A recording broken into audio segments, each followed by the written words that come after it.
G'day, Warwick Bishop here, and welcome to my podcast and videocast station. Really do appreciate you tuning in, and I hope you find today's podcast interesting and videocast interesting. Look, what I really wanted to touch on is one of the biochemical processes that appears to be implicated when we use statin therapy. Well, as you may or may not remember, when we are using statins, we're acting in a pathway that starts with acetyl-CoA being converted down a series of different chemical reactions into HMG-CoAs, into mevalonic acid, and subsequently down into cholesterol. So why is all this important? Well, you've either listened to a previous podcast where I was talking about phylloquinones and menaquinones, which you might also know as vitamin K, both 1 and 2. So phylloquinones is the group of, or the name, the technical name, scientific name given to the vitamin K1 compound, and menaquinones, and there's a number of vitamin K2 compounds. Menaquinones is the scientific name for that group. Well, that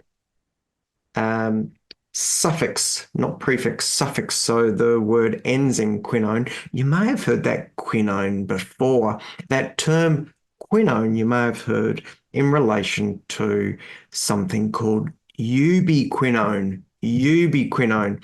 And UB stands for ubiquitous, quinone, that chemical structural compound.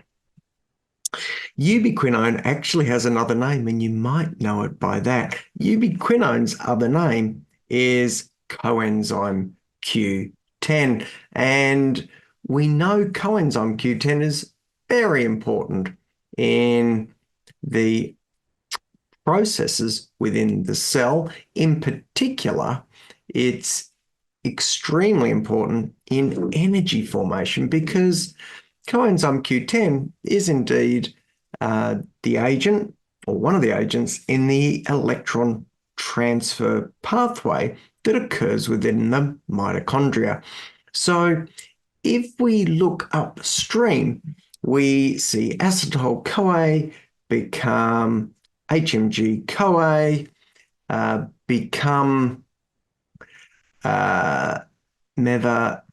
mevalonic acid or mevalonate, and mevalonate then gets converted to a number of different things.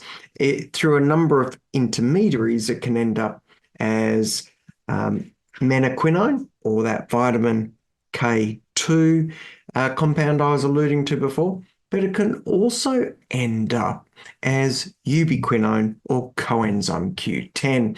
So that coenzyme Q10 is super important because we want to know whether diminishing the amounts of that coenzyme Q10 could be related to some of the statin-related side effects, in particular muscle aches and pains. Well, there was a very nice study done back in, it was just a couple of years ago now, about 2022, or at least published in 2022, where the researchers looked at approximately 80 people with subtle to mild statin-related muscle side effects and put them through a process where they really tried to evaluate whether there was evidence that coenzyme Q10 levels related back to the sort of symptoms that these individuals were feeling in their legs. So they had baselines, and these particular researchers were able to talk their subjects into going above and beyond, because not only did these subjects give venous blood samples, which, giving blood samples, I don't think it's anyone's favorite thing to do, but more importantly, these participants, these individuals within the study, were happy to allow the researchers to do muscle biopsy and assess those muscle biopsies for presence of coenzyme Q10. Now, they did that at baseline, and they did that after supplementation, and they compared a placebo and a non-placebo group.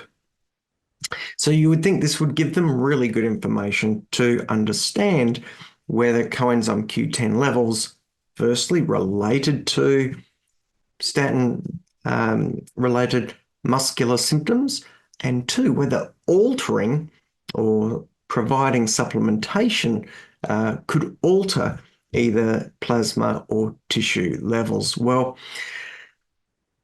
sort of unfortunately, or fortunately, depending on which way you're looking at the study, but unfortunately, we didn't show any major problems there. And in fact, there was no clear link between coenzyme Q10 levels and symptoms, nor was there really a good response to coenzyme Q10 level supplementation in terms of altering plasma levels or even muscle tissue levels.